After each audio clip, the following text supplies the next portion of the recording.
I'm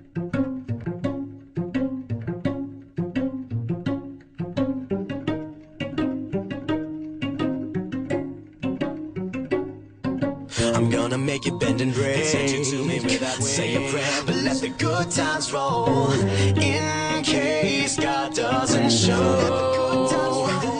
And I want these words to make things right, but it's the wrongs that make the words come to life. Who does he think he is? That's the worst you got, but it puts your fingers back to the keys. One night and one more time. Thanks for the memories, even though they weren't so great. He tastes like you, but sweeter. One night, yeah, one more time. Thanks for the memories, thanks for the memories. He tastes like you, but sweeter. Well, if you're getting paid, I'm rolling audio. That's the way that it works. What are you currently clocked in at? Like the hospital? Are you on a shift at hospital? Yeah, I'm Nurse Joy of Pokemon. Of Pokemon fame. And I am clocked in here at the Pokemon Training Center. Amazing. You're gonna take about 6 seconds. You're gonna heal up my team of 6 after a rough battle, and it's gonna be great. Halley, you're a big Pokemon guy, right? You love Pokemon! Here's my relationship with Pokemon. My sister was a big collector when we were kids, so she had like a massive binder, and like she had like she'd put like real thought into which card she was getting. Wow. For me, I liked when a card was pretty. So I had like a fat stack of Jigglypuffs, and my sister hated it because she was like, that's not even a good one. That's not an optimal Why do you strategy. want so many? But I loved when there was like a sparkly one or holographic one. Yeah. I think they came with like a Happy Meal or something. So I liked when there was an aesthetically pleasing card. Yes. So some could say I was a fan. You know? Yes. It takes all kinds in the Pokemon world, and it is a perfectly valid way to play Pokemon. I like the way that these ones look. But I never played the game, and I never played, like, the card game, and I never played the video game either. I actually have played maybe 3 video games in my entire life. Wow. Like, I never had a gaming system other than DDR, Dance Dance Revolution. Counts, that's a game. Yeah, I guess that's one of the ones I played. And then my friend had Resident Evil 2, and so we played that, like, all the way through.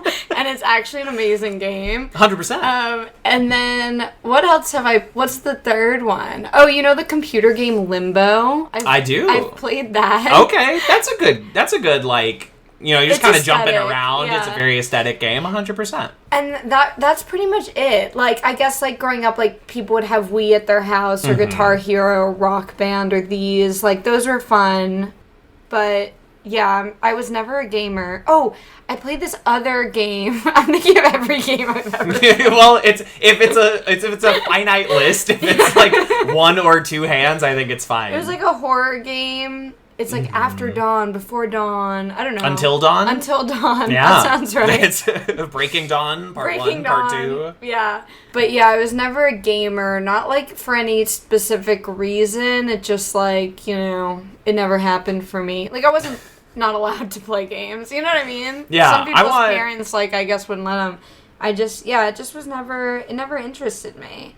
I'm not about games. I'm about being serious. I'm about being real. Yeah. I'm about living life, living my truth. Yeah, I am the opposite. I love a game. Love to throw down in the virtual world.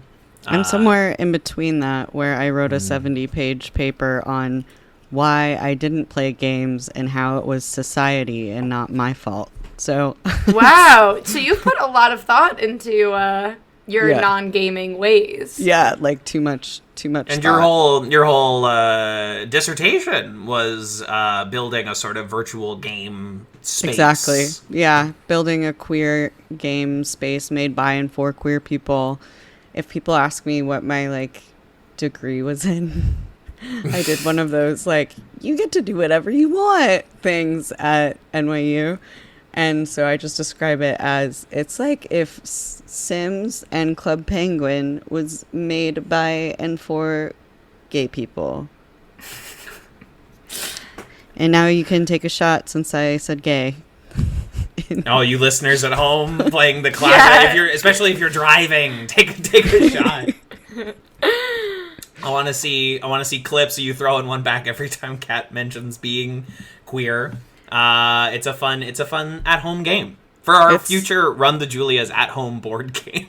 It's a really great way to get fucked up. And as a recovering alcoholic, I don't get drinking games. I never have, because like the point of the drinking game to me was like you just drink, like it's not a punishment to have to drink, and it's not, so just drink as much as possible as fast as possible. There's something, I am not a drinking game person either. I'm not a heavy drinker. I'm a very mild drinker, and a drinking game by its very purpose is there to like get you fucked up as fast as possible. But there is something in the human animal that likes to have fun by torturing itself. You see this a lot in various different spaces and ways.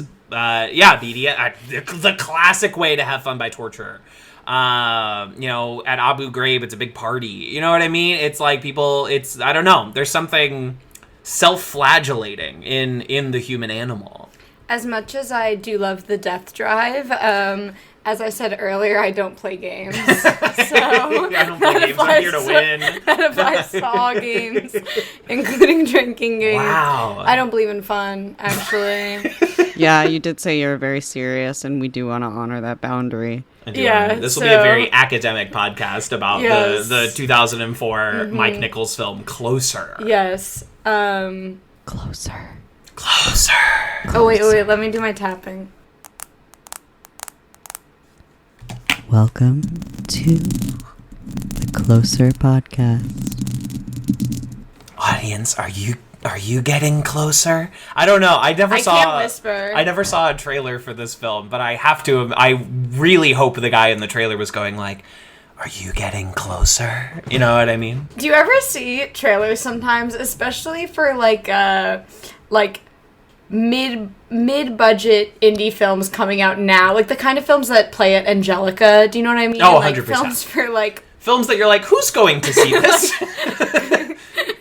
Like a bunch of old ladies at 3 p.m. Yeah, 100%. And me. That is, those are the people at like, and no offense to this movie, but like a screening of You Hurt My Feelings or something like that. Yes, but there's sometimes trailers to this day that are still with the narration over it, where it's like, one boy found a dog. You know what I mean? I long for a return to that. They just tell me what the fucking movie's about. Sometimes I still see them. Return to In a World. Yeah, but they only play at the 3 p.m. screenings. Angelica, yeah.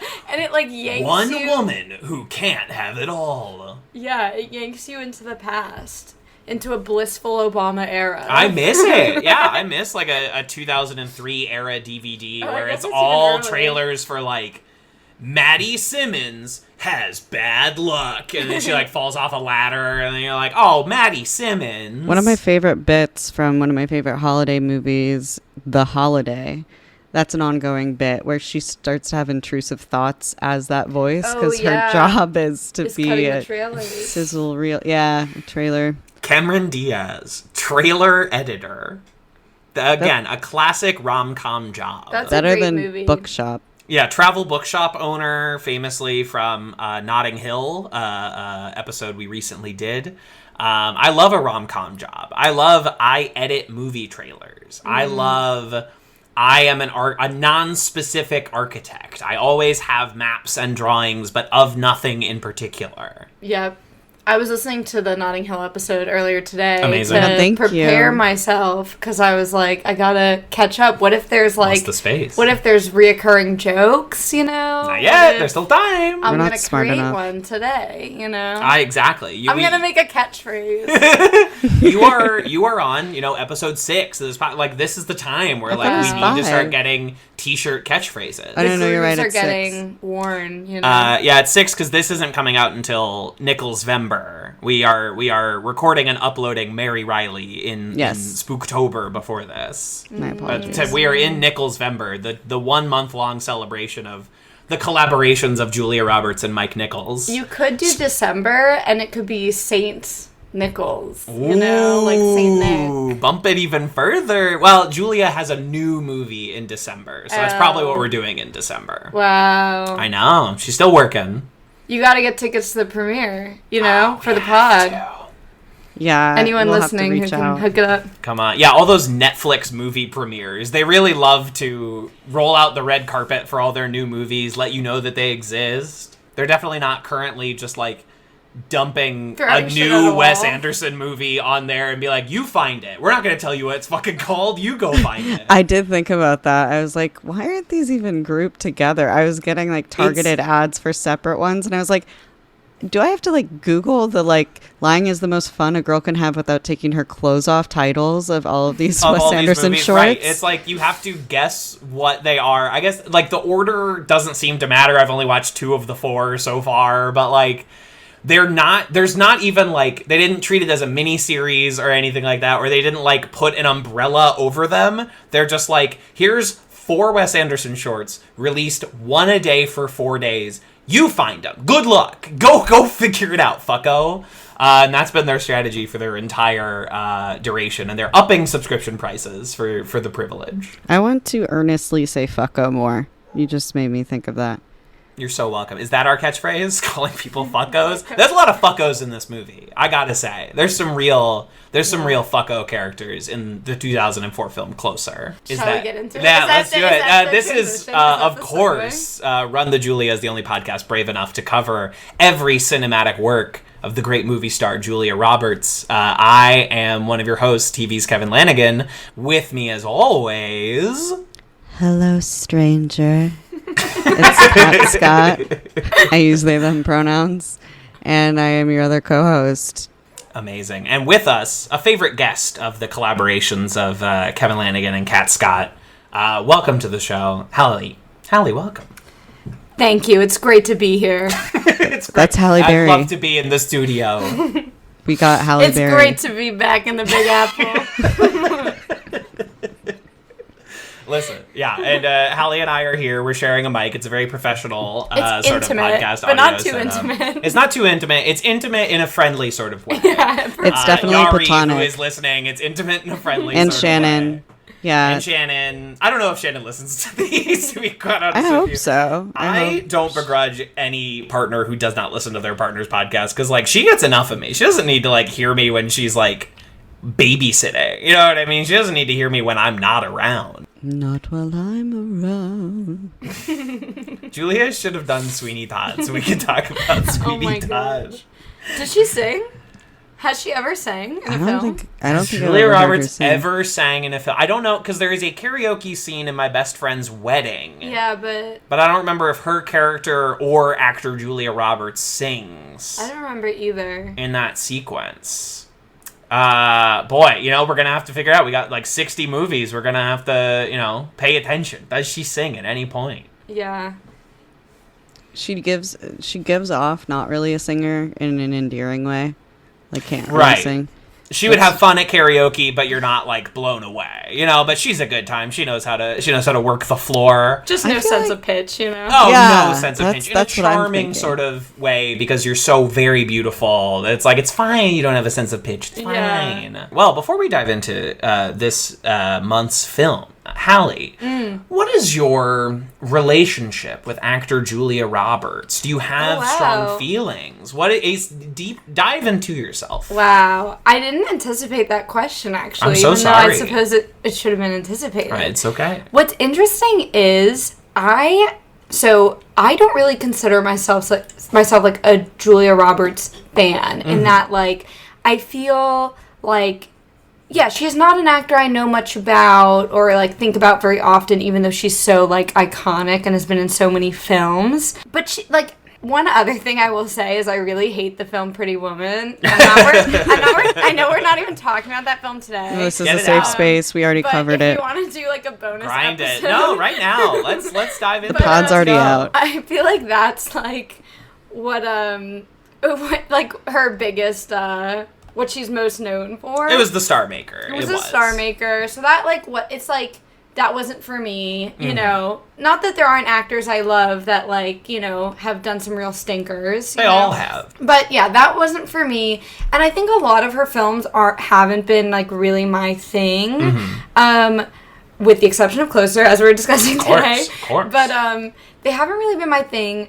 I do love rom-coms, but the rom-coms she has been in are not my rom-coms, if that makes sense. It does. It makes perfect sense. You know, if you're making, like, a Venn diagram of, like, rom-coms that star Julia Roberts, like, that overlap, those aren't mine, you know? I get it. Yeah, and also I think, like, because of how, like, because a lot of her films came out, like, I think before I was born or when I was very young, like her most successful ones, it wasn't like I like grew up with her. You know what I mean? In the way I think if you were just like around, if you were like a, you know.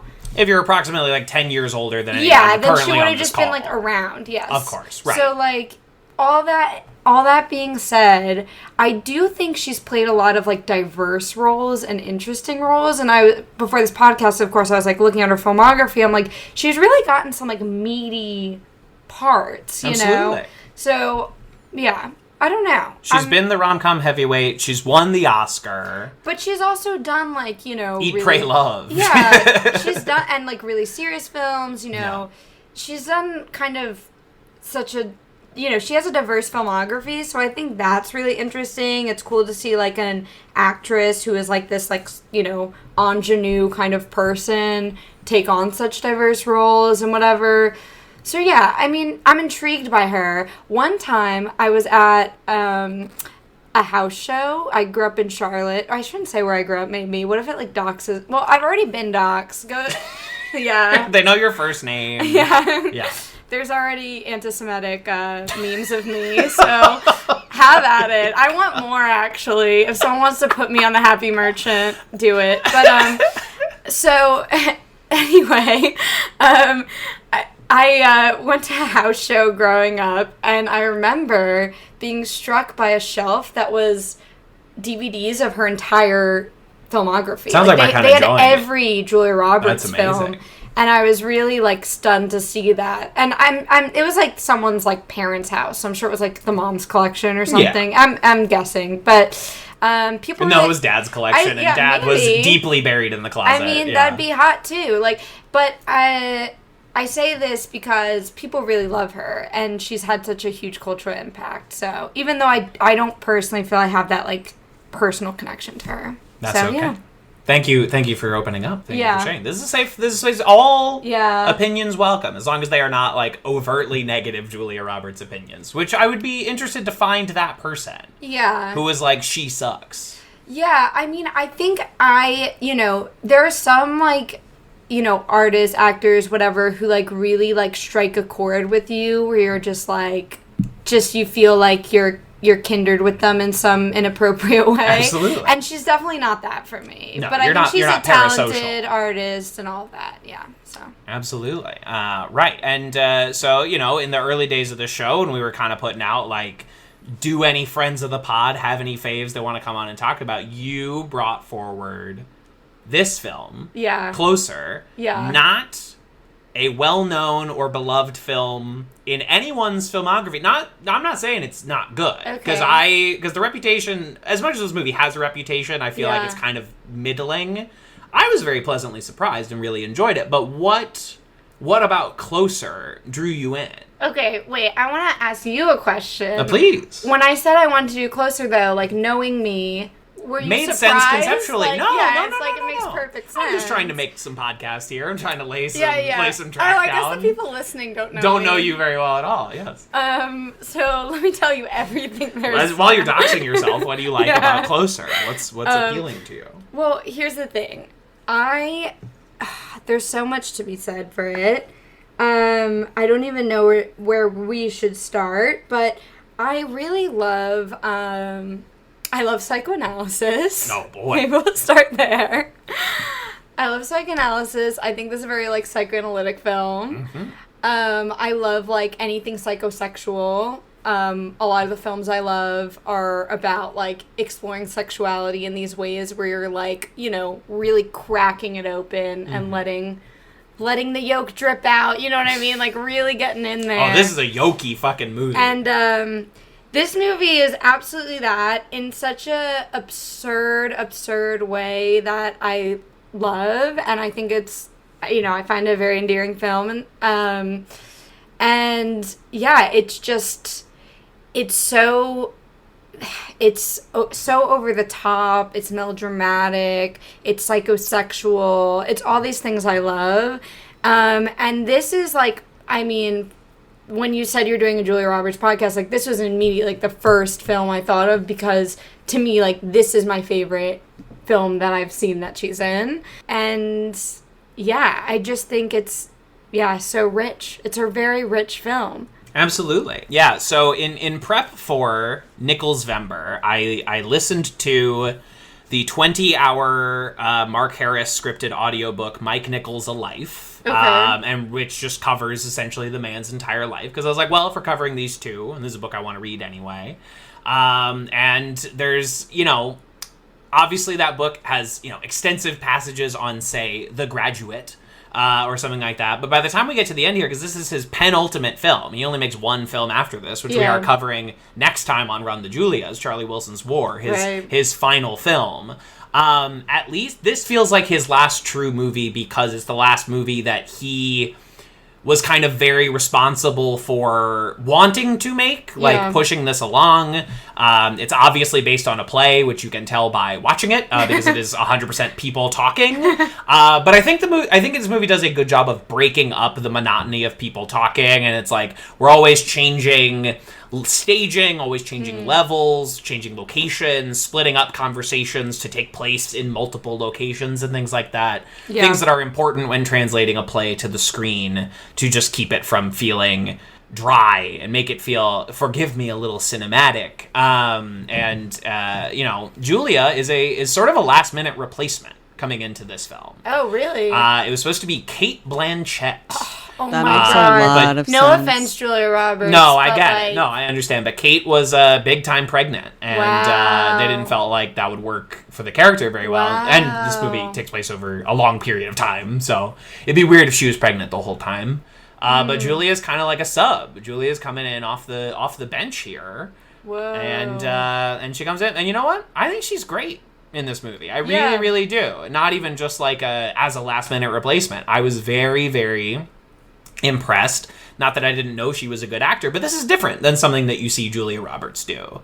This is not even like her big Oscar-winning Erin Brockovich role is still playing into the Julia Roberts archetype. Yeah. The you know, big, loud, big personality sort of thing. This character is very drawn in, is very, like, introspective and often silent. And she's kind of butch, too. The way she dresses. She's in, like, cargo pants in this movie. I was thinking about that. I'm like, that is...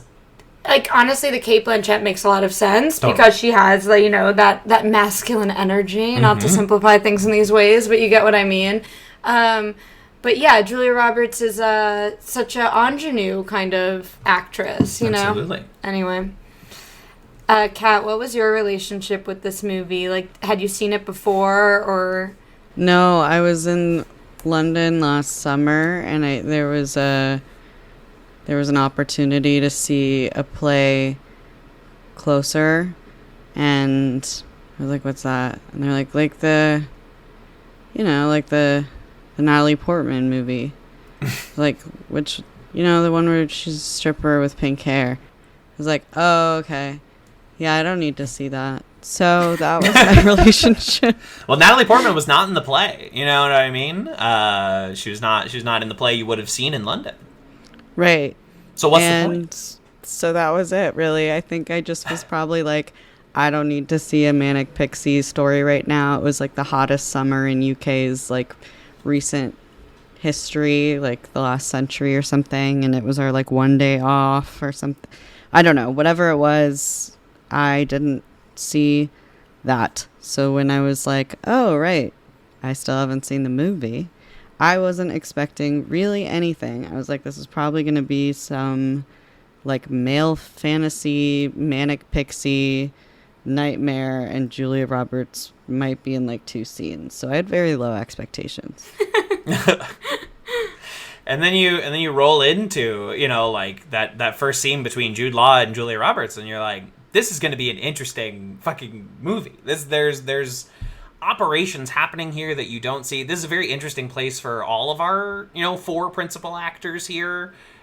This is the moment where, like, it feels like we're really flirting with Clive Owen. Like, is this going to be the next big guy? This is before, you know, right before he works with Alfonso Cuarón. He's in the talks to play, like, James Bond at this point. You know, like, is this the next big guy?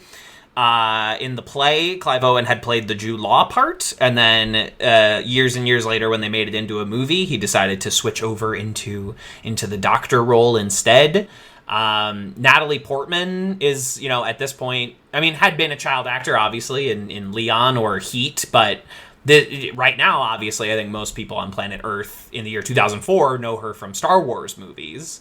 And this is the same year she does Garden State, the ultimate Manic Pixie Dream Girl role, the face on the front of the Manic Pixie Dream Girl Hall of Fame, And Wikipedia page. And Jude Law. This is the year where Jude Law is in like 6 movies in 4 months in the back half of 2004. This is like coming right in a fucking thrust. Alongside the remake of Alfie, The Aviator, the Martin Scorsese movie, a series of unfortunate events. Like, there was just this weird window of time where you just could not escape Jude Law. And this comes right in the middle of that. And he was also in The Holiday. The Holiday. I referenced earlier. Yeah, The this next is year. peak sexy Jude Law for me. Like, this and The Holiday, this era is like just the hottest man I could ever contrive, but I don't think he's a good person.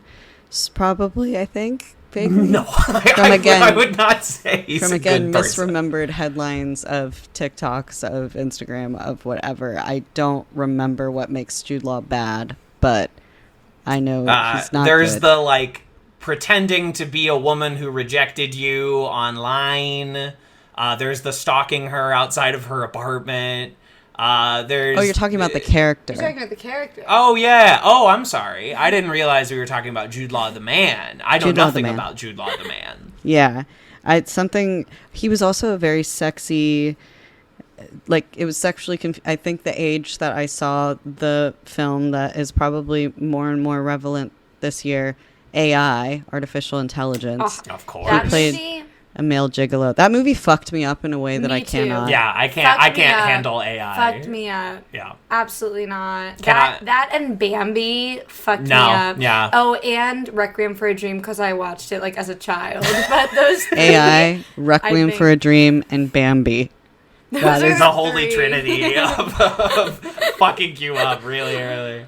Absolutely. No, I cannot handle AI to this day. I mean, I think it's like a beautiful, incredible movie, but it just like it's too emotionally devastating for me personally. I think it's just manipulative. Like it's Spielberg, right? Ew. Yes. Ew. Ew. Steven Spielberg. What has he ever done? Pass. But, Smash or pass? Coming one day to this podcast, Steven Spielberg. Yeah, he's absolutely next. pass. But yeah, it's just manipulative and it's emotional. Depth isn't the right word. Shallowness. Get his ass. work the body. But anyway. I get it. I understand. With Closer, my other, like, before I had even seen the movie, my first, like, knowledge of it was when I was a child. I was, like, very into emo. And I still am. Not even as a child. I'm still into emo. I was just telling Kevin that on the way here, I ran into this person from this band, this emo band I like. And I was like, wasn't going to say anything. We were at a stoplight together. I had to say something. Anyway, getting sidetracked. No, it's okay. It's an emo night. It's emo night on the podcast. The point is, emo kid forever. And so, this was deep in the, like, Warped Tour era for me. And so even before I had seen the film, I had known of it because it's referenced in Fall Out Boy songs and Panic at the Disco songs. We gotta talk about it. What the fuck is going on? So here's the thing. I would love to talk about this. So As we know, lying is the most fun a girl can have without taking her clothes off, but it's better if you do. 2 songs by Panic at the Disco. Mm-hmm. Fall Out Boy in Thanks for the Memories, they use the line, he tastes like you, only sweeter. And then they have on another song that's not very good, on Infinity on High, they reference the movie again. Wow. So, like, this movie was really big within the, like, pop punk, scene when it came out. And I was really thinking, because of this podcast, I was like, we got to talk about this, but I'm like, let me get to the root of, like, why? Like, yes. Why is this why does it resonate so much with the, like, pop punk of that era? And so I looked up, like, trying to find interviews, and I found one with, I think it was Panic at the Disco, and it's so funny, because they're just like, Natalie Portman's so hot in that movie. So I'm like, I'm overthinking this, first of all. But maybe I'm not overthinking it, because I do think the movie is emo. It's an emo movie. Yeah. Like, Yeah. through and through. I think the aesthetic, the temperament, the tone, it's an emo movie. And I think, we can... Falling in love after getting hit by a car and Yes. and all of these ideas. I have a larger thought on this movie's relationship to 2000s pop punk that is a little degradatory. So I want, Kat, do you have any thoughts on this movie's relationship to the pop punk universe? I'm actually more curious about what your thought is now. Okay.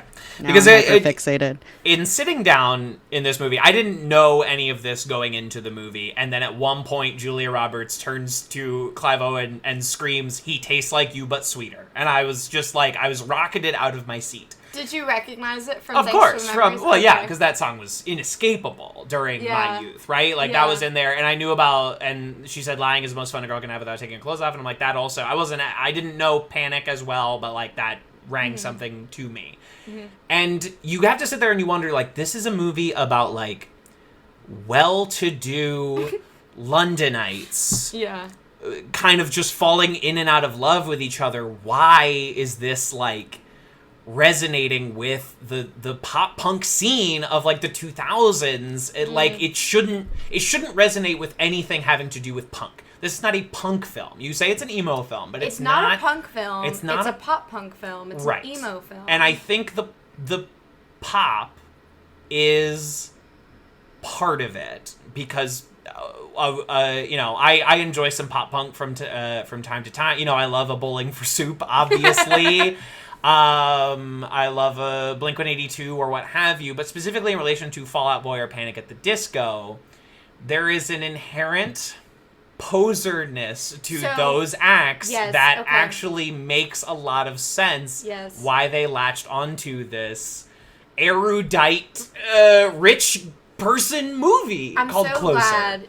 Yes, this is going exactly where I wanted to My go. plan is falling into place. But no, because I want to talk about this, because I'm of two minds about this, and it's, it sounds like a superficial topic, but I think there's a lot of rich cultural analysis to be done, which is that, like, I think with pop punk, I'm of two minds about it. Is it trying to be cool to the point that it's cringe, right? Like, yes. attempting... I'm sorry. Adopting these punk aesthetics, but from this very, like, suburban, whatever, position where it ends up being, like, it feels false. It feels like that's not actually countercultural, But I think there's this other thing that happens where it's, like, I think maybe it's this real, like, is pop punk unself-consciously cringe, like, knowingly cringe, in a way? Like, it's not trying to be truly, like, underground. Like, it kind of is, like, this, like Warped Tour was, like, a really, like, nerdy thing in a way, It was, like, a nerd subculture, And so I think it's, like, is it unself-consciously cringe to the point where it ends up being cool in the fact that it's like, well, people are letting their freak flag fly a bit. You know what I mean? Yes. Like, I think it's like it can go both ways, and I think so can this film. To be so cringe, it's horseshoe theory. It's so cringe it wraps back around into being cool. But it's also, like, this film, I don't, like, it's kind of one of those things where it's like, if they're if they're trying to be cool and then failing, it's a bit, like, pathetic. And I think you could read this film that way. Like, it's trying so hard to be stylish and whatever that it's failing. But it's like, no, if it's just leaning in and you read this film more as melodrama, which I think you could easily read this film as a melodrama, where it's, like, actually, like, this purposeful excess and, like, purposefully exposing these, like, irreconcilable facts of, like, sexuality and love, you know, post-sexual revolution kind of thing. If you're showing that as, like, through, like, the tropes of melodrama, exploring all that, then it's kind of just unselfconsciously being excessive, and that's actually very, like, fun and satisfying to watch. And I think maybe through doing that, it ends up accidentally being pretty cool, you know? And so like, you know, like, this isn't a camp film, but I think it's, like, similar principles to camp, where it's, like, you know, you can't really, like, try to be it. I think you could read it that way. Like, if this film is just taking itself seriously and trying to be a melodrama, then it ends up accidentally, like, being kind of, like, edgy and subversive. And I would say, so can pop punk and emo, if it's just, like, a very, like, niche community thing that's just trying to be what it is. Does that make sense? I don't know. No, it does. It makes perfect sense. I arrived at my thought on this through that explanation. Cat's frozen. I don't know if they're frozen in the recording, but hold your thought for a second. They would not be frozen on the recording because of the way that cast works. But I appreciate you looking out for that all the same. Kat, you have resumed motion, so you're free. Boys, we are the boys in motion.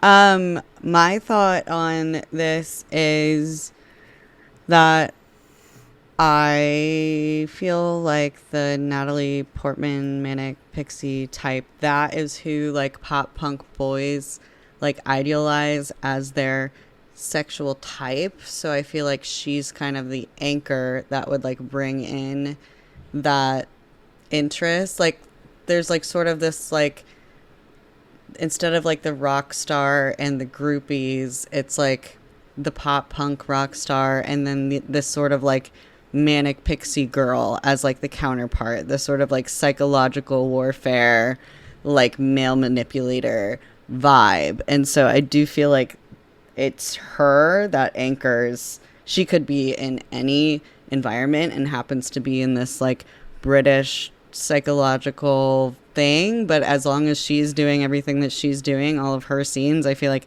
that is the sort of, like, what people are attracted to. And I only say that because that used to be my typecast, was the Natalie Portman role, and I would, like, look to these roles, like this, Ramona Flowers, Silver Linings Playbook. Like, this was the type that I was going for, like, kind of mentally unwell sex worker.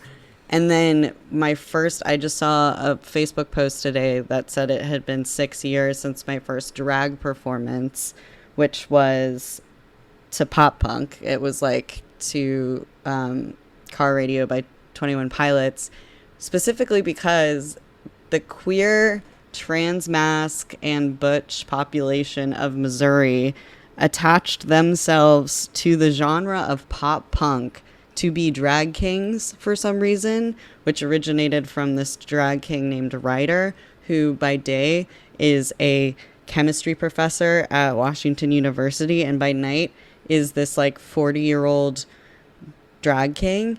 And his thing was pop punk, and then he would go and he would tour these different colleges for, like, drag performances and drag balls and stuff.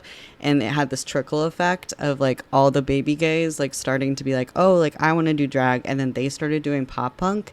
And so I just, like, me coming into my queerness and coming into my gender journey when, like, transitioning from Natalie Portman to a pop punk performer. So, like, that might just be my, like, narrow view of it, but it's, like, how I watch it. It's, like, kind of watching this gender journey that I had, and, like, the way that I was objectified like Natalie Portman then, and then being, like, sort of in this objectifier shitty pop punk, like satirizing that type, like, in my drag. I don't know.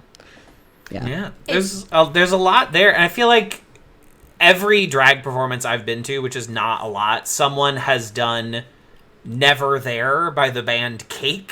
So that plays into this continued, like, pop punk thing. And I guess because it's all, like, I know that all music is performative, but there's, like, an attitude of added performance to pop punk that, like, you know, the members of Fall Out Boy had, like, character costumes. The members of, like, My Chemical Romance had very specific character costumes that would change from, like, album to album. Like, there is something that's, like, you're putting on a performance of, yes, A, this character, but also B, this gender. I, the lead singer of Fall Out Boy, am, like, putting on this boy sort of character. And I don't know. Yeah, it's all... I think there's also, like, accessible, like, an edginess for, like, you know, no matter where you were in the country, like, even if you're in suburbia or whatever, like, Warped Tour was a tour that, like, came to you, right. And, like, this music was all, like, you know, relatively accessible then. It's not like I'm, like, gonna go to, like, some punk squat in, you know, bleep, the city I'm from, where I'm not doxing myself again. Right. But you know what I mean? But like, it played at, like, public parks. Yeah, like, it was accessible edginess. It was, like, the mainstream edginess when we were growing up, if that makes sense. The safest amount of edge that you could have. Yeah. And so I think that's part of it. One thing Kat said that I think is interesting is, like, the objectification of Natalie Portman. I think it's interesting in this film because, well, a couple of things. One, this film is all about sex. It's a very sexual film. It's a sexy film. When I think about this film, I think of it that way. And I had seen it before, but when I did this rewatch, I don't know how this didn't dawn on me, but when I watched it this time, I'm like, oh, there's no sex in the film. No. Nobody's even, like, you never naked. see sex. Yeah. There's no nudity. There's barely kissing. Like, you don't actually see any of that. And even when Natalie Portman is stripping, it's all strategically covered, so you never see her nude. Yes. Like, her breasts are covered, her vulva's covered, even when she shows, you know, whatever. So, like, everything's always covered. And I was interested in that, so I read about it a bit and how, like, some of that was done, like, purposely, conversation between Natalie Portman and the director, but she also said that, like, there's quotes of her talking about being directed by Mike Nichols and how he was, like, one of the most respectful, like, male directors she ever worked with, who, like, saw her as an artist, not just objectifying her. And I do think, like, with that in mind, looking at the film, like, I think the film is very aware of, like, not doing the work of objectifying her, even though she's a stripper, you know? Like, she's working an objectifying job, but it's not buying into that. And I think, like, the fact that, you know, when the guy's like, oh, remove your panties, whatever, like, the fact that we as the viewer are denied seeing it as well because it's, like, you know, obscured and we can't see, I think it, like, draws our attention to, like, our own desires for objectifying her in a way, you know? Not that I think any of the people in Panic at the Disco were seeing it that way, but I do think the film, like, resists the objectification of, like, the female characters and, like, draws your attention to it, you know?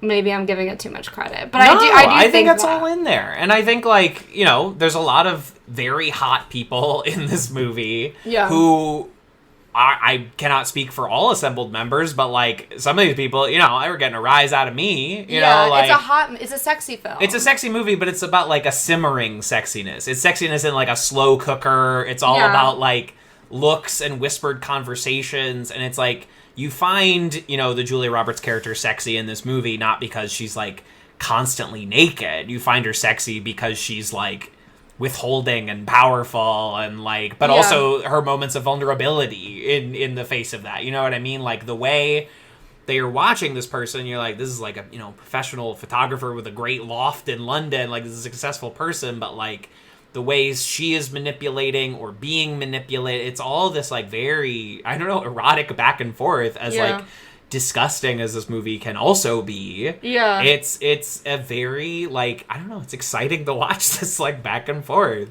Yeah. But I do think, like, Kat, to your point, like, I think that's interesting of, like, Natalie Portman just being unable to escape this, like, role or this reputation of, like, the manic pixie dream girl, and, like, that would bring, like, the audience would follow her into this film and view her that same way. I do think that's probably and it pretty seems true. like Natalie Portman just sort of inherently has an effect on men similar to, like, the sirens of Greek myth, but she's just not doing it on purpose. The author of that book, Everything is Illuminated, like, left his wife to go be with Natalie Portman, and when he got to Natalie Portman, she was like, I didn't ask you, we're not in a relationship, like, I'm married, like, why did you do this? Or, like, well, not anymore. Yeah, exactly. Moby, famously, like, was talking about, like, Natalie Portman and I were flirting for a little while during X and Y period, and it was like, dude, she was like 16. Wow. Terrence Stamp, when they were working on The Phantom Menace, was like, I joined this movie for, you know, that hot young minx Natalie Portman, and it was like, again, dude, she's like 16. Like, there's just something about Natalie Portman that, like, makes men wreck their ships upon the rocks through no fault of Natalie Portman. Well, but I also think casting then. But I think it's also like the, like, Marilyn Monroe effect of, like, Natalie Portman is, like, so intelligent, so she just, like, knows that there's this effect, and then she uses it to her advantage to, like, she went to Harvard, baby. Like, she knows what works, and she can finesse it, and so I think she's really well cast for this, because it's like, yeah, she could do it the best. Like, she can bring in that, like, male attention, but she's also being really intelligent with how she does it. So it's not just, like, men objectifying her out of nowhere. It's also, like, she's, like, being a crafts person in, like, the way that she wields it, I think, is very cool. And I always used to feel very, like, I don't know about her and Anne Hathaway, and now I'm realizing it's probably just because I'm, like, intimidated by, like, this, like, thing that they do. Yeah. And the film also has, like, within the text of the film, he literally, like, writes a book that's based off of her life. Yes. So it's funny, like, this idea of her being, like, a manic pixie dream girl, right? Which is, like, the critique of that caricature, I guess, is that, like, you know, it's a character who serves this, like, device where the male character just, like, steals their ideas, or, like, you know, his life is transformed by just, like, knowing this person or whatever. And within the text of this film is literally, like, he writes a book based on her life, you know? Yeah. And she's on the fucking, you know, she's the incredible photograph that's then on, like, the postcards in the hotel lobby, you know, like... It's drawing your attention to the Julia Roberts character, like, takes a picture of her in an incredibly vulnerable moment, like, crying, this woman that she, like, almost cucked, you know? And then, like, but is like, this picture's too good, she's too enthralling, I gotta use this. Come to the art gala opening. Like, we gotta see your big crying face. People are gonna love it. Absolutely. So I think, like, casting someone who's this, like, thought of as a manic pixie dream girl character, it's, like, perfect because it works within the text of the film. I do have, this is too long of a conversation to get into now, but I do have a lot of thoughts as well on, like, the manic pixie dream girl and, like, the kind of, my personal relationship to it as well. 100%. Because I will say, the critiques of the Manic Pixie Dream Girl device, I think, are all valid, and there's probably too much has already been said about this, so maybe I shouldn't say more, but for me, growing up, I liked that there were characters who were women who were, who men were attracted to them. It was about male attraction, but who men were attracted to them not because they were the most beautiful, but because of their, like, interests and style. Because of the music they liked. 100%. And that sounds like Okay, but it sounds like, oh, that's so stupid. But I'm like, if that's stupid, like, my relationship... Then I'm stupid. Well, yeah, my relationship is stupid. Like, me and my partner, so much of our connection is because of us, like, as artists and, like, the art we make, but also the art we like and, like, talking about art and whatever, Kevin, like, I think you and I are friends because, like, Yes. of the films we like and whatever. So, like, like, that's how I form my connections as someone who is a creative and who is kind of sees the world through, art in different ways. And so for me as a kid, when I saw, like, it is a little fucked up that the value is put in terms of, like, male attention, of course.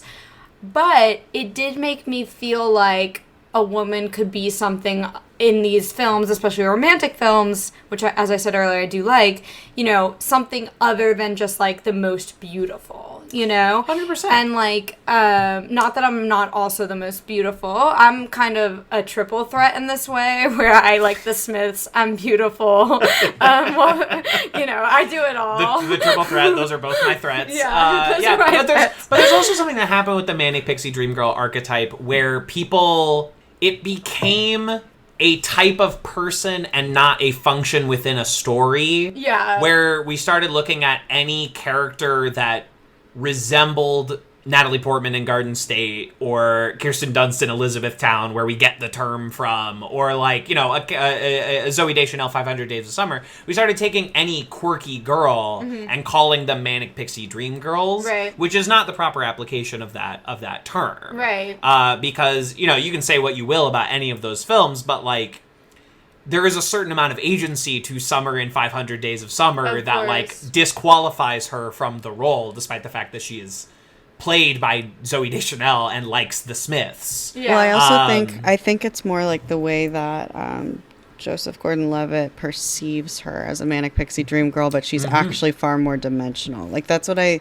liked about the movie at the time that I don't think aged as well, apparently. I haven't really watched it since I was absolutely obsessed with it and the soundtrack when I thought it was like the deepest thing I had ever seen. People 500 Days love of to Summer. misinterpret that movie.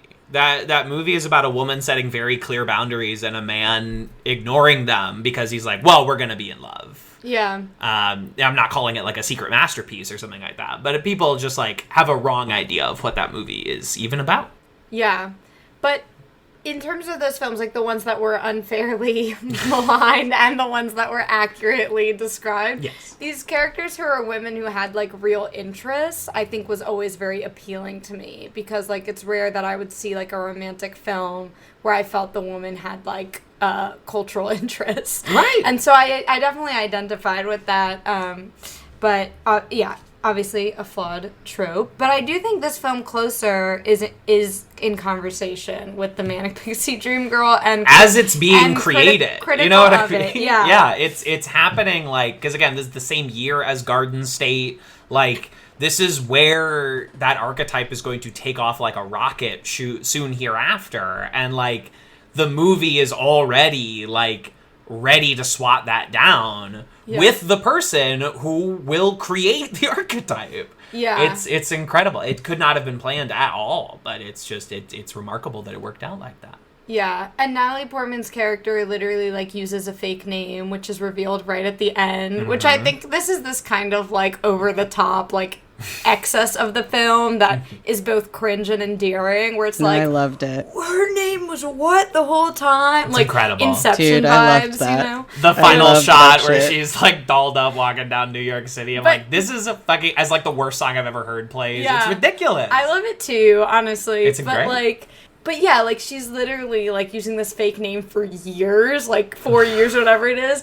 So it's like, Payoff, you know, baby. Natalie Portman's character, it just, that, especially that ending, it exposes how, like, for Jude Law, she was, like, simply, like, a projection for him. Like, you know, and I think what this film, as I mentioned earlier, like, I love psychoanalysis, I love psychosexual stories, that's what this film is all about. Like, I think, you know, the film is very cynical about love and sex, but I think it's really about this, like, kind of love and sex being about, like, projection or, like, trying to fulfill some sense of lack within yourself and looking towards others to fill that. Very relevant for the Manic Pixie Dream Girl.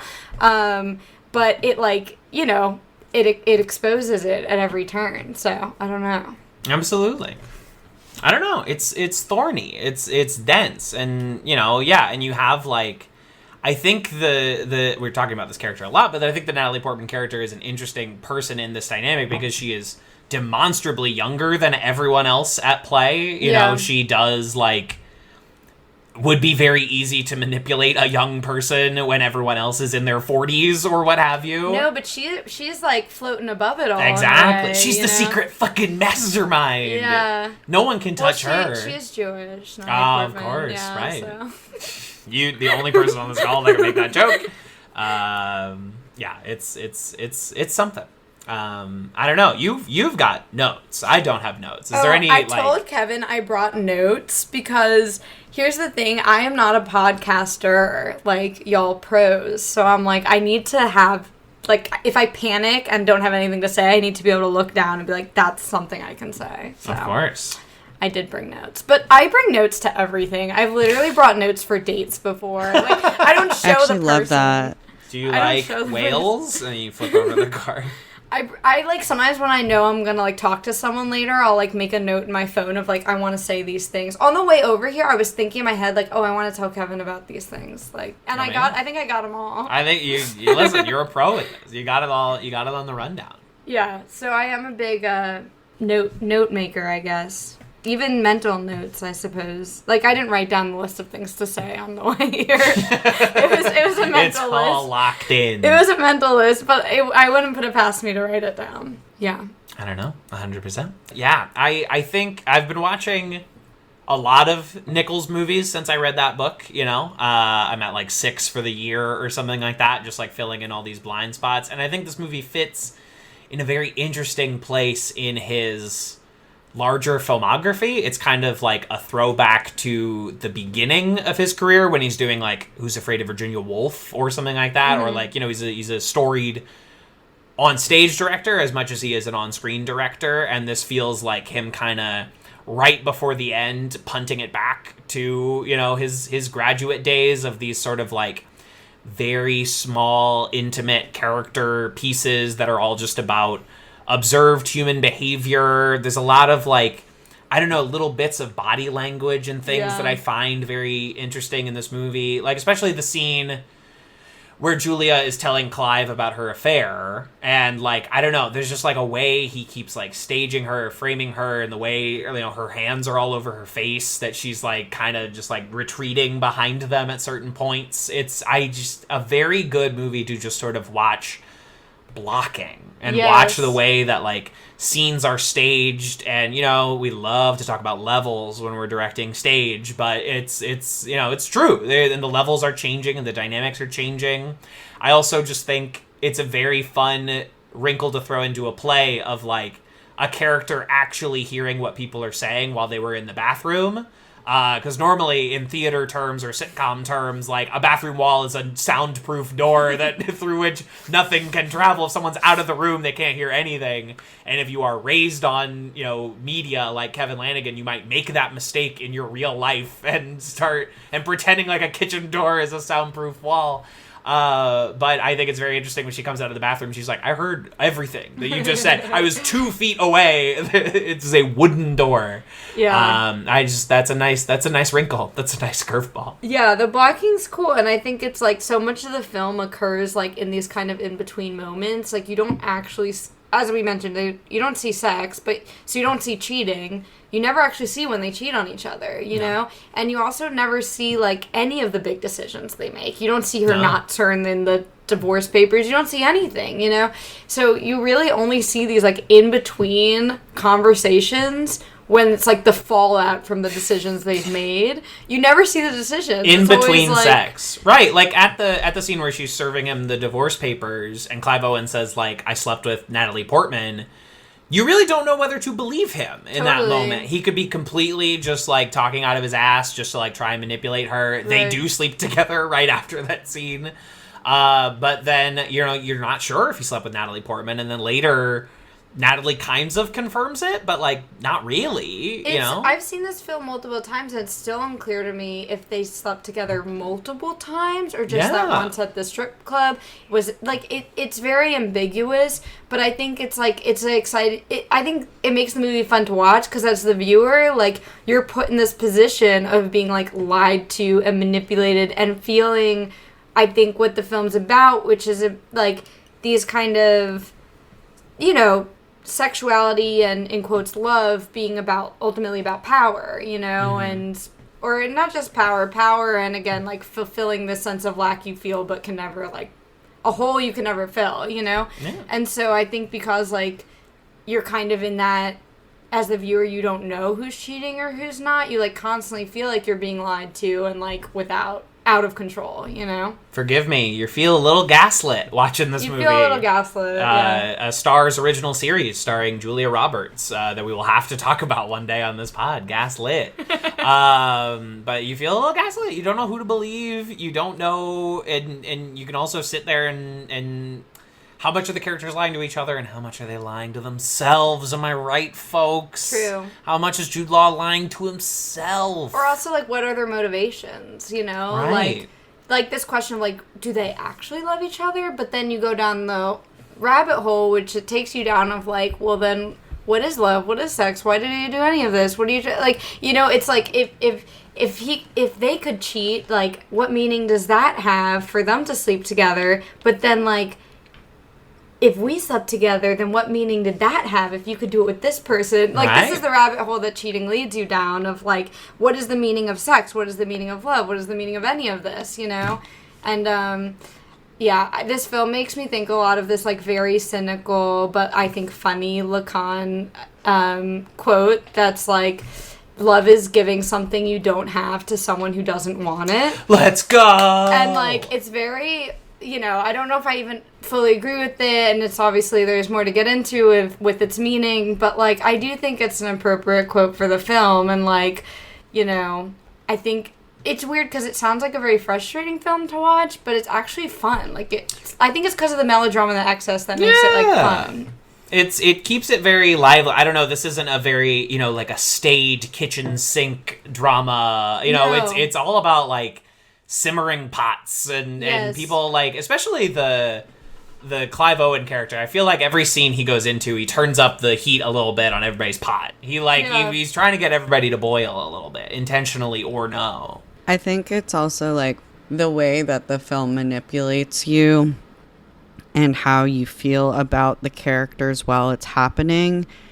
It does such a good job of making these characters, like, endearing or sexy enough that you're confused why you're still attracted to them when they've been lying to you and to the person that they love this whole time. And then I think they do a really good job of, like, carrying you along that way where you're like, well, I still, like, kind of love this person, but did she really just lie to me, or did he really do that to her? And, like, oh, but they're still, it's like, it's problematic fave if every single performer is the problematic fave ensemble cast. And I think it does a nice job of, like, helping you sort of unpack, like, if you've experienced this and you still had feelings for that person, and, like, because it's so complex, it's not so, like, black and white. Like, when a person cheats, like, look, they're still so sexy and we're still, like, into them and they had a reason to. And, like, I just think, like, the nuance, they do a good job of the nuance with that without actually having to personally suffer through cheating in the moment yourself. Yeah. Like, and it's also so, like, over the top because of the way they speak, and, like, I don't know, it's almost like the, like, hard-boiled dialogue of, like, noir, even though it's not a noir at all, but it, like, feels that way. like Aaron Sorkin. Yes, it, like, has that, but it's, like, I think, and it's so excessive and the cheating is so absurd that it, like, I don't know, it makes you really confront these things and confront the complexity and the way that they'll never be fully resolved in a way that's, like, kind of satisfying, you know? Did either of you guys see the film Passages that came out this year? No, so actually, I've been wanting to see it, and I applied for a mentorship program that I'm pretty sure I'm going to get denied from, but I had, like, 2 choices, or I had a handful of choices for who to be mentored under, and it was Kate Bornstein or the director of Iris Passages. X? Yeah. Wow. Yeah. I mean, but that'd be I think it'll be a no. Well, I'm crossing my fingers because then I'll be one step closer to Iris X. But One step closer. One step closer. And I also we were talking about ridiculous scenes and ridiculous dialogue. We have not mentioned even once the online chat room. Oh, yeah. that was the scene. most intrusive thought for me, was that scene. I think about it when I think of this film, and I have to just think about it, like, think of the movie before we were all processing and unpacking it here. I had seen it a few weeks ago and was like, okay, what do I remember? So then I like went back to like watch like a trailer or like something to like jog like different scenes and stuff.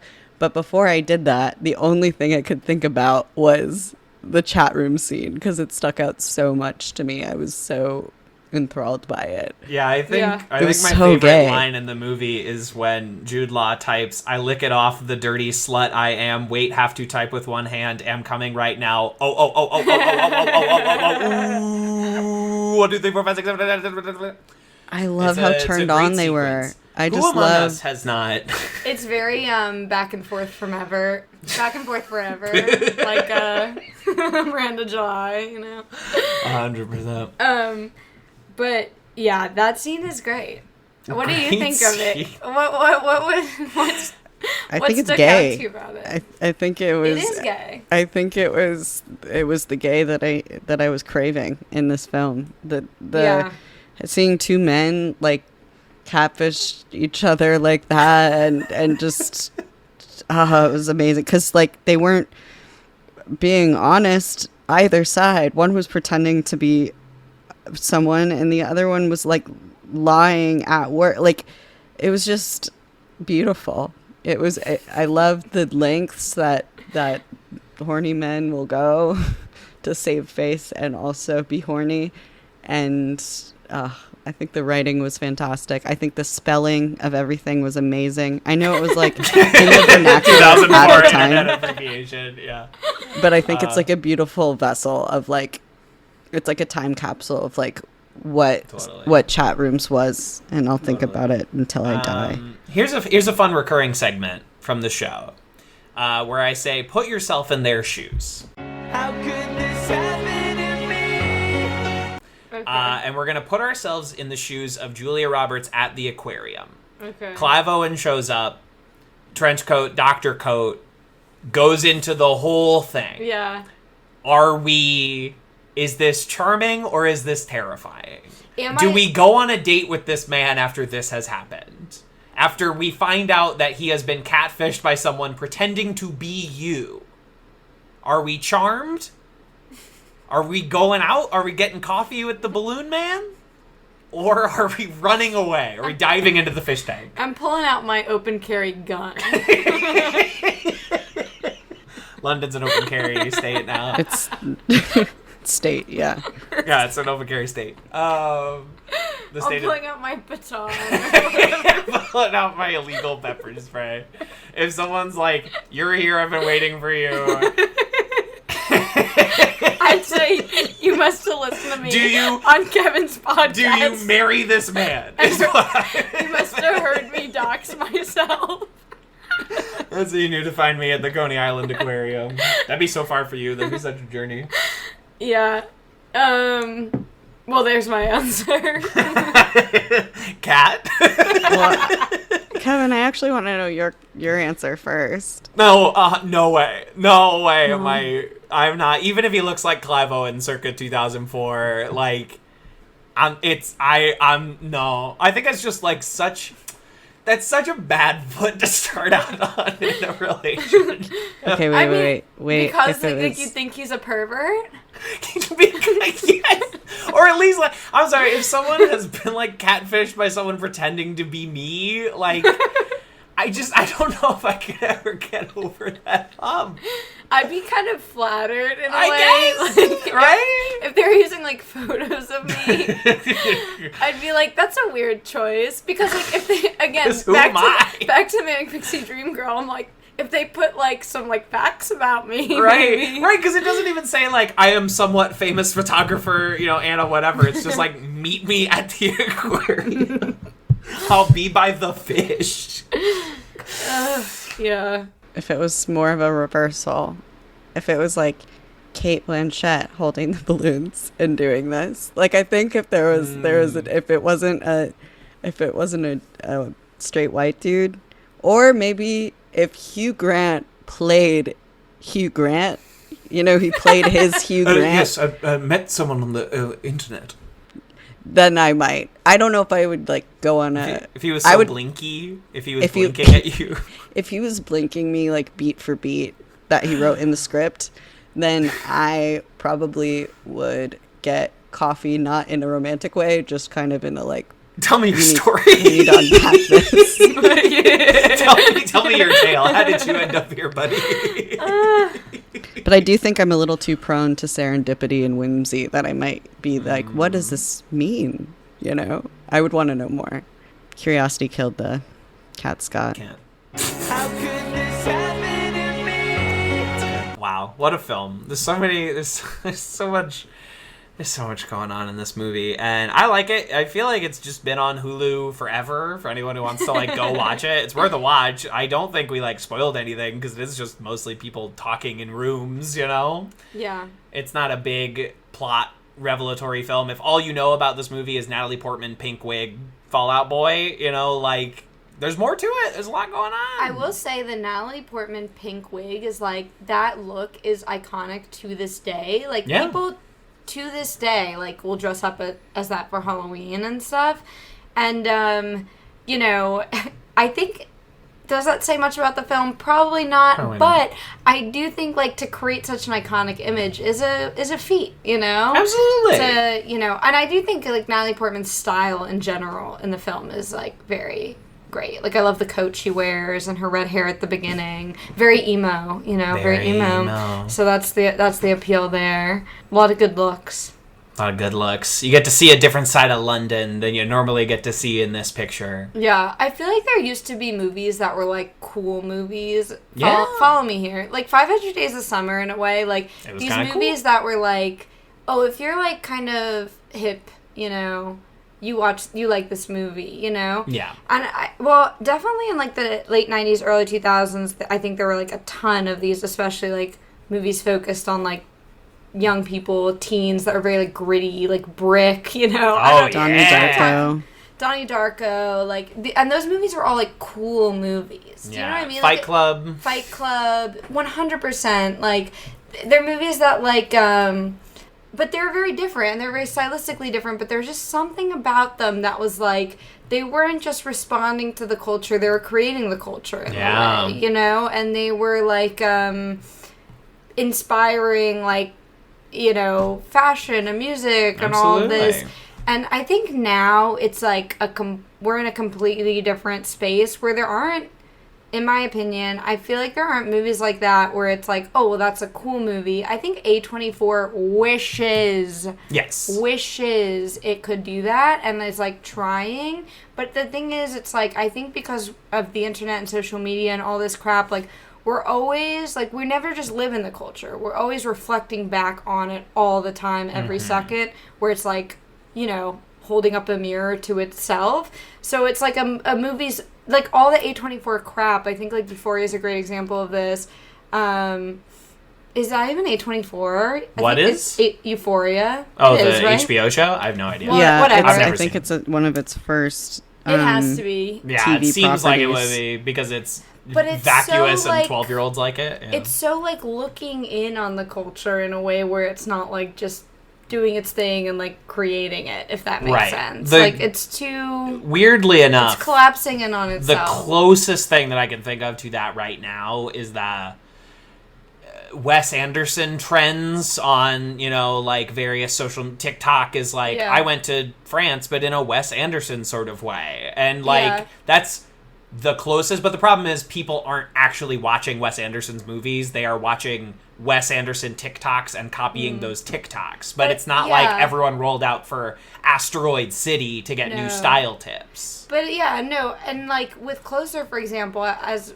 I said, like, this is an emo movie, and it inspired, like, this pop-punk music, but there's no pop-punk in this movie, No. It's not a pop-punk movie. They're not borrowing, like, images from Warped Tour or anything in this movie. Not at all, but it inspired it because I think they're, in its excess and its melodrama, whatever, in this, like, in its, kind of unself-consciousness that I argue makes it cool. Right.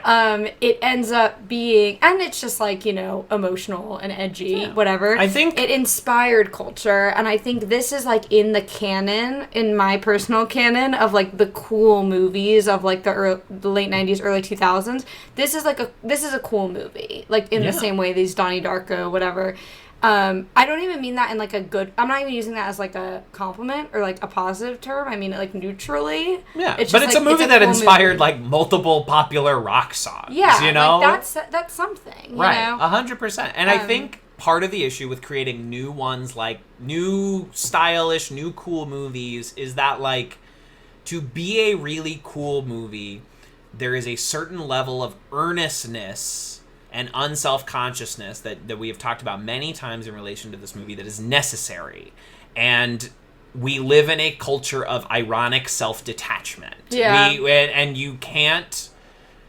Cool movies aren't cool because they don't fucking care, man. It's like all the movies that we listed that are quote-unquote cool movies are very deeply felt, heart on their sleeve, like earnest movies. And sometimes that heart is like ooey gooey 500 Days of Summer, and sometimes that heart is like noxious and Fight Clubby, but it's like it's out there, it's putting its whole thing out there. And so many movies are like so worried that you might make a joke about them on a podcast that they're gonna make the joke about themselves first, so that you don't have the satisfaction of like responding to it later. It's fucking, every Marvel movie, anytime someone does anything, someone has to go like, you thought that was cool? Or like, what's this guy's name? Dr. Spider or whatever? It's like we have to like make fun of ourselves before we ever actually do anything, because every movie is like no homoing itself. Every movie is like, I don't mean it. And it's obnoxious. And then like the movies that are actually out there being earnest, people just aren't seeing in the same way.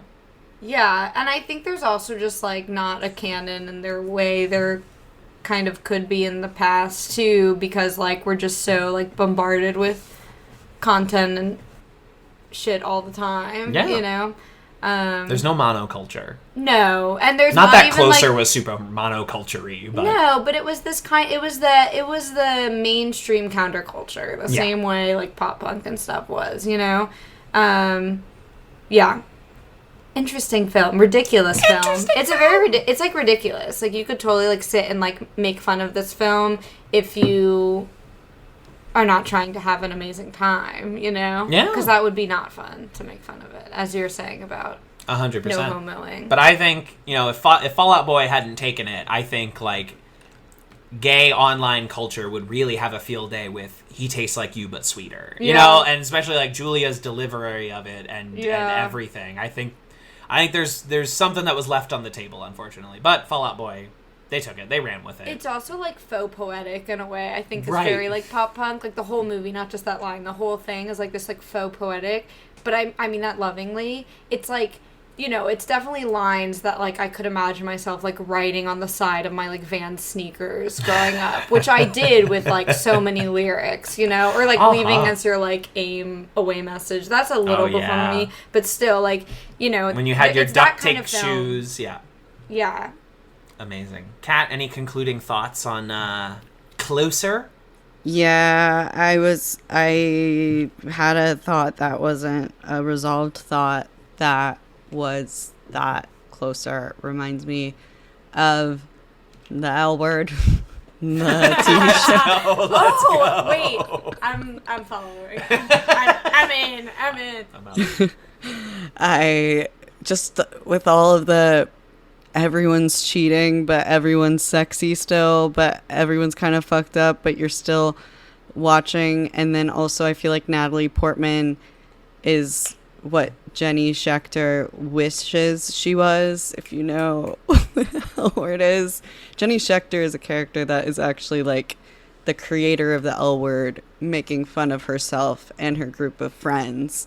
But it doesn't really, it kind of loses the thread there in how insufferable Jenny Schechter is. And I just feel like Jenny Schechter is the unfortunate byproduct of creating something like Natalie Portman's character, and the trickle down effect leads to this sort of awful thing, which is Jenny Schechter. But yeah, it's not a fully resolved thought, but it was also the same era, and people really loved cheating stories during this era. They were really obsessed with cheating. It's interesting. I wonder why. Like, in the early 2000s, you know? Early 2000s. Well, I brought up Passages earlier because that's, like, a recent cheating story. And I thought about... When was Monica Lewinsky? Yeah, right. But, like, the Passages is, like, very different from this film. Because that movie has, like, a ton of sex in it. Like, you really see people, like, having sex, you know? And you really see it. All right. But I think, like, it's a movie that's very much like watching someone who's being driven, like, by pleasure or, like, by desire. You know, they're seeking it out. And it's something there's something very satisfying about watching that in a way, because, of course, it's, like, giving into our, like, we mentioned earlier before we were recording, the death drive and stuff. There is something to that, like, the satisfaction of just watching someone, like, lean in and, like, think with their dick a bit, you know?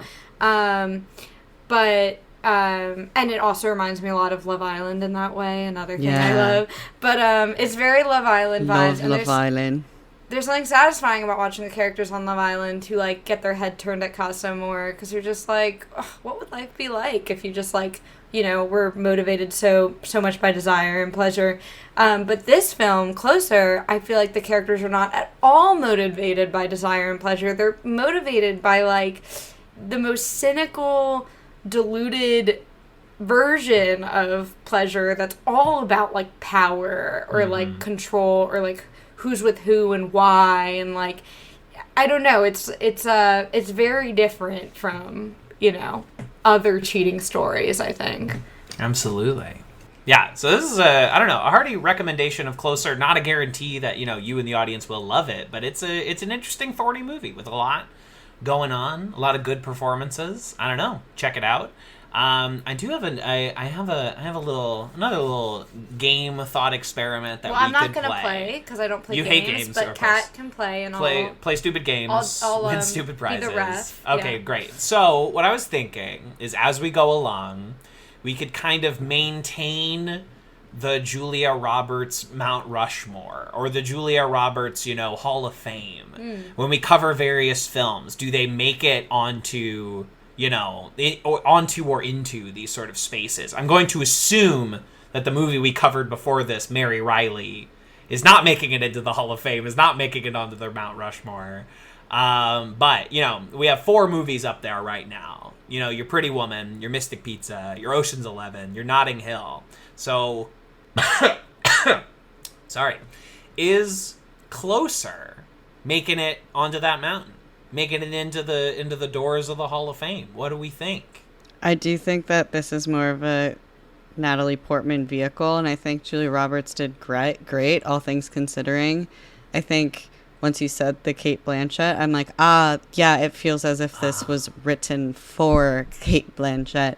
And I do think Julia Roberts did a really great job and was very interesting and served her role, but I do think it's the Natalie Portman of the film that makes it. It would be maybe in Natalie Portman's Mount Rushmore. Yeah, almost definitely on the Natalie Portman Mount Rushmore. What else is on there? Jackie? Black Swan. Unfortunately. Star Wars. Are you talking about your personal, like, films you like, or you think, like, their most iconic roles? Representational of Julia. Because I definitely don't think this is her most iconic role, like, No. at all. This is as I said, I think my favorite film that she is in. But I don't think, and she is really great in it. But like, I don't think when people think Julia Roberts, like, this is the film that they would think of. We're definitely not on the Mount Rushmore, but in a Hall of Fame, I'd put in a little Closer installation. You know, like I think a plaque, commemorative Closer plaque. There's a bench named after Closer, or here's the camera that she used in Closer, or whatever.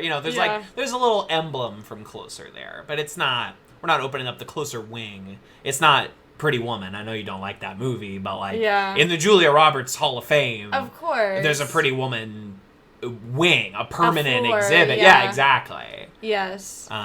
It's the Pretty Woman Museum featuring other films. And the boots are on display. Yeah. I'm sure those are on display somewhere. They gotta be. Well, unfortunately, Planet Hollywood is mostly shut down. That'd be the perfect place to see the boots from Pretty Woman.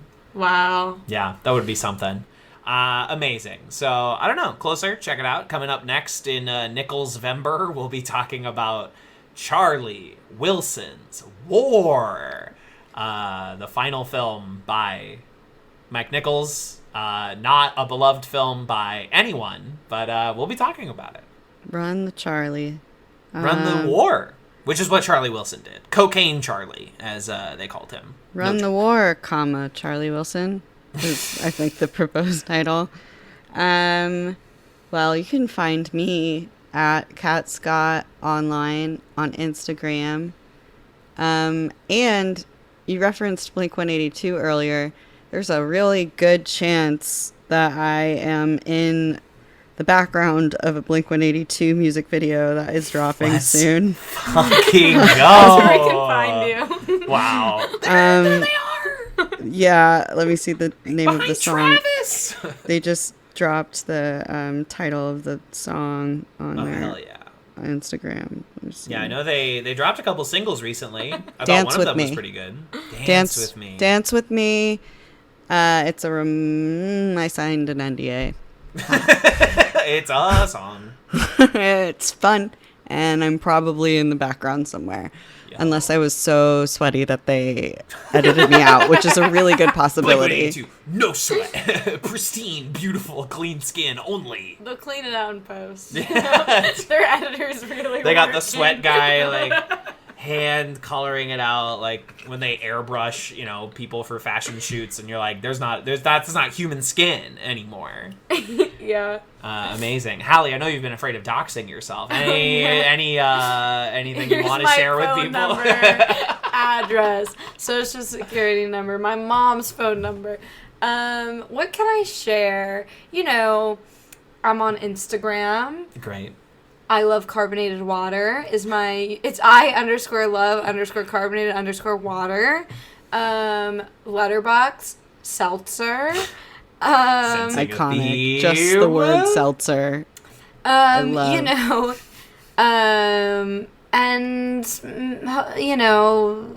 pretty much it. I don't have a huge online footprint, Yeah. But I'll work on it. I'm a bit, as you know, for my fear of doxing myself, I'm a bit like hesitant to share too much, but I gotta get out there. No, I gotta get my healthy. website popping. I gotta get my IMDb kicking. When you got some projects coming up, you might have to promote. I gotta get myself out there. So really, the way to find me is to really find me. Wow. Put in the effort. On the street, track me down, and I'll whip out my gun because you'll have said to me, "Oh, I heard you on a podcast," and I'd say, "Back away from me, you fucker," and that's the best way to find me. Amazing. I'm TV's Kevin Lanigan on all the stuff. The brand is strong.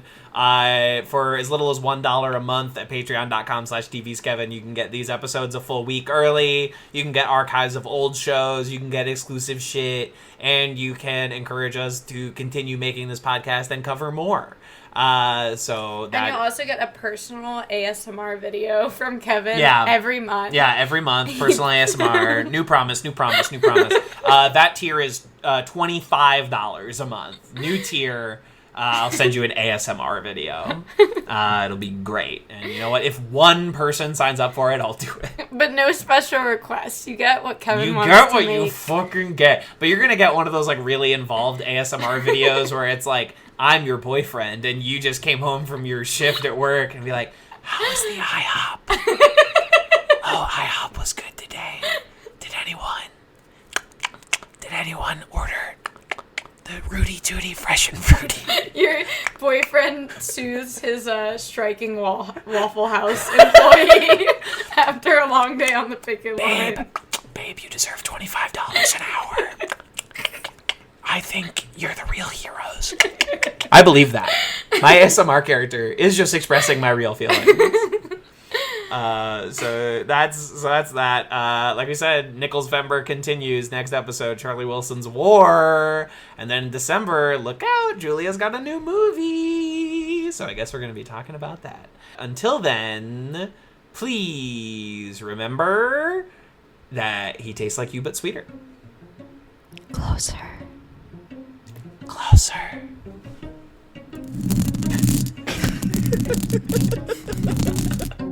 I'm gonna make it bend and break. Send you to me without say a prayer, but let the good times roll. In case God doesn't show. And I want these words to make things right, but it's the wrongs that make the words come to life.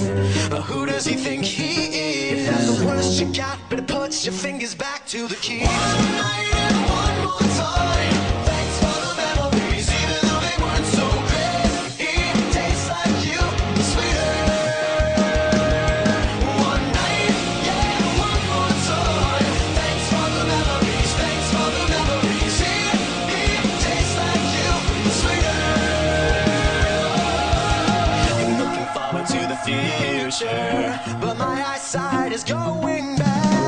And this crystal ball, it's always cloudy except for when you look into the past. One night stand, one night stand, one night and one more time. Thanks for the memories, even though they weren't so great. It tastes like you, sweeter. One night stand, one night and one more time. Thanks for the memories, even though they weren't so great. It tastes like you, sweeter.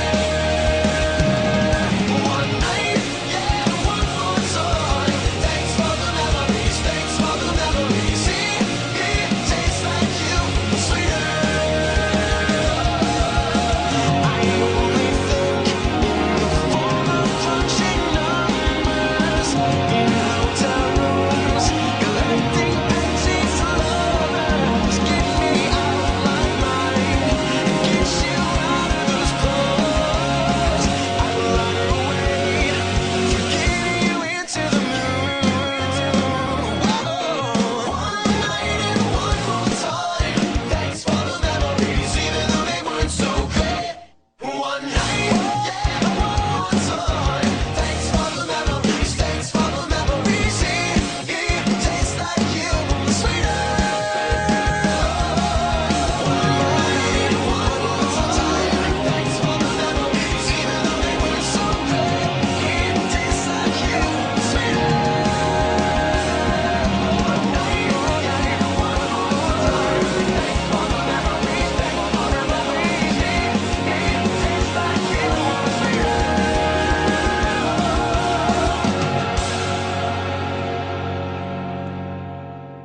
This is just the best part of my day.